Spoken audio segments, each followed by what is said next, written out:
Welcome back to Fatafat cooking by doctor Srividya channel. இன்றைக்கி நம்ம கிச்சனில் என்ன செய்ய போகிறோம்னா, என்னோடய ஸ்டைலில் ஒரு ஒன் பாட் ரெசிபி தாங்க நம்ம செய்ய போகிறோம். சீக்கிரமாக செய்யக்கூடியது, அதே சமயத்தில் ஹெல்த்தியாகவும் இருக்கக்கூடியது. ஸோ அதுக்கு தேவையான பொருட்கள் என்ன அப்படின்னு பார்த்தீங்கன்னா, சின்ன வெங்காயம், பெரிய வெங்காயம் வேணும்னாலும் நீங்கள் கட் பண்ணிக்கலாம்.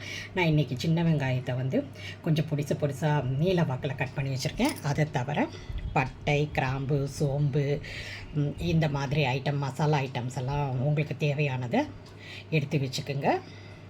இன்க்ரீடியன்ட் என்ன அப்படின்னா, இன்றைக்கி அரிசி சாதத்துக்கு பதிலாக நம்ம குதிரைவாலி அரிசியை தாங்க ஊற வச்சுருக்கேன். அரை மணி நேரம் ஊற வச்சு எடுத்து வச்சுருக்கேன்.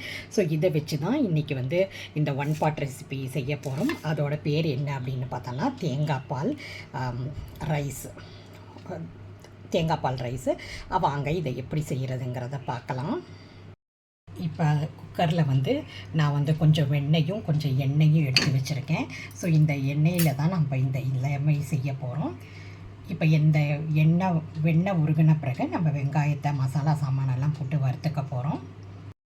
இப்போ இந்த எண்ணெயில் வந்து நம்ம வந்து வெங்காயம், மசாலா சாமானையும் போட்டு நல்லா வதக்கிக்கலாம். இந்த வதக்கின பிறகு நம்ம கழுவி வச்சுருக்கோம் இல்லையா குதிரைவாலி அரிசி, அதையும் போட்டு கொஞ்சம் வதக்கிக்கலாம். வதக்கின பிறகு நம்ம எடுத்து வச்சுருக்கோம் இல்லையா தேங்காய் பால், அது வந்து 1 டம்ளர் அரிசிக்கு 2 டம்ளர் தேங்காய் பால். நம்ம தண்ணியே ஊற்ற போகிறதில்ல, தேங்காய் பால் ஊற்றி தான் நம்ம செய்ய போகிறோம். அதுக்கு தேவையான அளவு உப்பை போட்டுட்டு குக்கரை மூடிடலாம். இப்போ அரிசியை நல்லா வதக்கிட்டுருக்கோம். வதக்கிற பிறகு நம்ம அரைச்சி வச்சுருக்க தேங்காய் பாலில் வந்து நம்ம வந்து இதையும் ஊற்றிட போகிறோம்.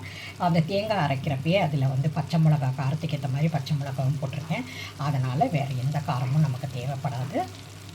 இப்போ நம்ம தேங்காய் பாலையும் இதோடு ஊற்றிக்கிட்டோம். இப்போ வந்து குக்கரை மூடிட்டு 5 விசில் வர்ற வரைக்கும் வெயிட் பண்ணுவோம். ஆஸ் யூஷுவல் நம்ம சாதம் சமைக்கிற மாதிரி தான். இந்த விசில் வந்து உங்கள் குக்கருக்கு ஏற்ற மாதிரி மாறுபடும். அதனால் நீங்கள் அதை பார்த்துக்குங்க.